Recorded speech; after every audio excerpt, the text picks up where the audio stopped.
Welcome to 2024, my friends. I hope 2023 was a good year for everyone. It was a pretty good year for me, and we're going to go over some of that. Last year, I did start a new thing where I go through my favorites from the previous year. And so I'm just going to keep doing that. And we're going to go through my favorite new holy places from the year 2023. Now, my goal for 2023 was to visit 20 to 30 brand new holy places that I'd never been to before. I did hit that goal. I got 26 altogether. I didn't get to visit as many areas as I'd hoped to, just a few states. And so you'll see places from mostly the same, like 2 or 3 states.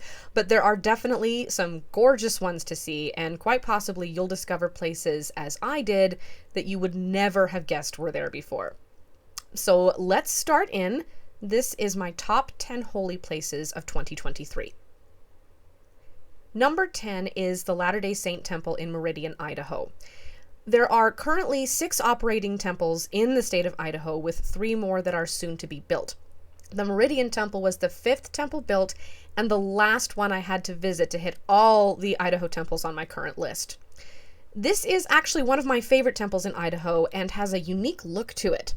The octagonal dome is topped by the classic Angel Moroni, and the interior includes marble quarried from Egypt, Italy, and Spain. While I was there, I did enjoy this great moment where a flock of crows flew towards the temple and lined up all along Angel Moroni's trumpet, which was kind of fun. Also, the temple is in an area of mostly farmland, so just at the back of the parking lot, in a huge open field, I actually watched a family of cows having their breakfast. So that was kind of fun too. But a lovely temple, one that I highly recommend, especially if you are LDS. Number 9 is the Idaho-Oregon Buddhist Temple. Technically, this Japanese Buddhist temple is just barely inside the border in Ontario, Oregon, and serves both Oregon and Idaho. But I included it in my Idaho trip because it was so close to where I already was, and I'm really, really glad that I did. The day I visited, I actually thought it was closed as the doors were all locked. However, there were 2 women there practicing their music, and they very kindly let me in, showed me around, and told me about their temple. The elaborate golden altar has no nails or glue and is entirely held together with pegs and various pieces that are puzzled together just so. It's this ancient Japanese technique, and they brought that over here to the US. It was in fact recently taken apart entirely to clean and repair it after a fire heavily damaged the temple, and then it was meticulously recreated and all the pieces put back together. It's a really, really beautiful piece, and I just loved visiting this temple. Number 8 is the Cathedral of St. John the Evangelist in Boise, Idaho. I swear we'll get out of Idaho, but this cathedral was a great find for me. Idaho doesn't boast many grand churches. In fact, there's probably more LDS temples than you'll see grand churches in that state, but this one certainly qualifies as stunning. It's a Romanesque revival church, and it has lots of subtle but colorful details in the ceiling, for example, and it's got some beautiful stained glass windows, including a rose window behind the organ, and it's got a beautiful marble altar.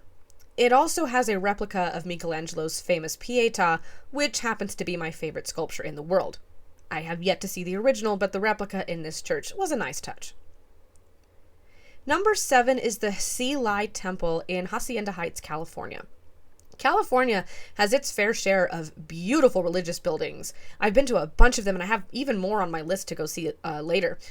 One of the ones we got to visit in 2023 was the SEI Temple complex in Hacienda Heights. This Buddhist temple is home to a branch of Kuang, a Buddhist organization from Taiwan. It is in fact the first overseas temple of the Kuang, and as such it really gets to show off a little. The courtyard is filled with statues, including 2 sculpture gardens with gilded figures, and in one case, water fountains. There are multiple shrines, and there's even a very small museum where you can learn some of Buddhist history.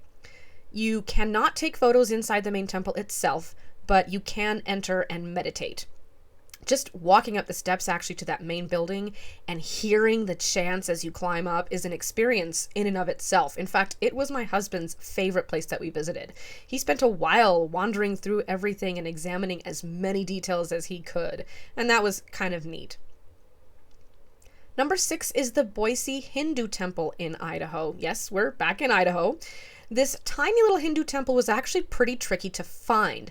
I kept passing it right by on my GPS, but I just couldn't see it. It turns out it's actually inside a hotel. It's not part of the hotel itself, but it does share the same building and looks nothing like a temple at all from the outside, which is why I couldn't really find it. Once inside, however, the entire mood changes and you get this lovely little Hindu shrine with the gods and all their resplendence.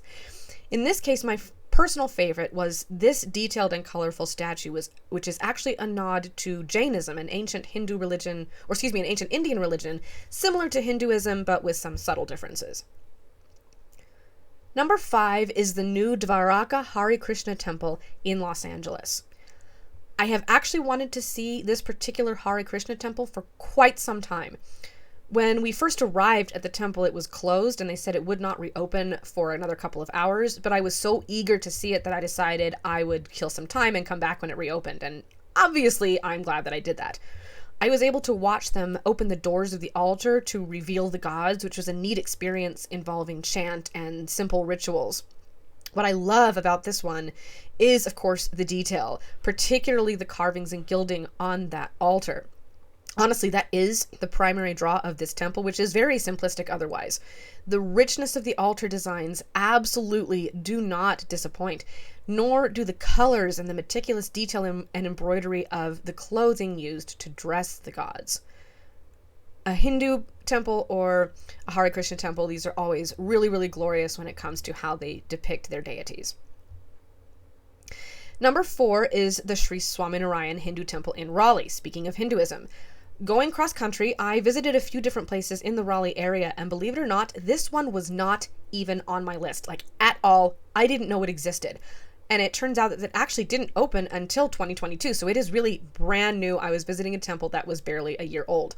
I came upon this one as I was driving to a completely different temple, a Buddhist temple, and obviously I had to stop by and see what this was like. And it's beautiful, both inside and out. The main temple room is incredibly spacious with rich carpeting and several chandeliers hanging from the ceiling. There are not only the main altars at the front, but there's also 2 smaller ones to the side, and I actually maybe even liked those better. And then off the main room, there is a smaller, much more opulent room of gold and marble that is considered especially sacred. You cannot enter it unclean, and women who are menstruating may not enter. This may honestly be in my top 5 Hindu temples in the US to date. Number 3 is the Kuang Buddhist Temple in Santa Ana, California. Going back to Southern California, and we'll stay there for the rest of this list, by the way, we hit my personal favorite Buddhist temple in the area. Located in Little Saigon, I love absolutely everything about this temple. The exterior is very grand with carved figures all around, carved columns, and a small little pagoda. Inside, the main altar matches the grandeur of this exterior with a giant sitting Buddha surrounded by other smaller Buddhas, flowers, trinkets, and gifts. The interior walls feature gilded bas-relief figures involved in legendary tales. We also do see carved columns on the interior, as well as carved designs in the ceiling. The whole place is incredible, very opulent, really gorgeous. I highly recommend seeing this one if you happen to be in Santa Ana anytime soon. Number 2 on my list is the St. Vincent DePaul Church in Los Angeles. Nearly 100 years old, this is undeniably one of the grandest churches in the area. Funding for the church was initially difficult to come by given that it was during the time of World War I. A wealthy benefactress donated a large sum to the church with the request that its design be modeled after the old churches of Mexico. The overall design is exquisite, and you can really see the cultural influence, especially in the gilded Baroque style of the altars.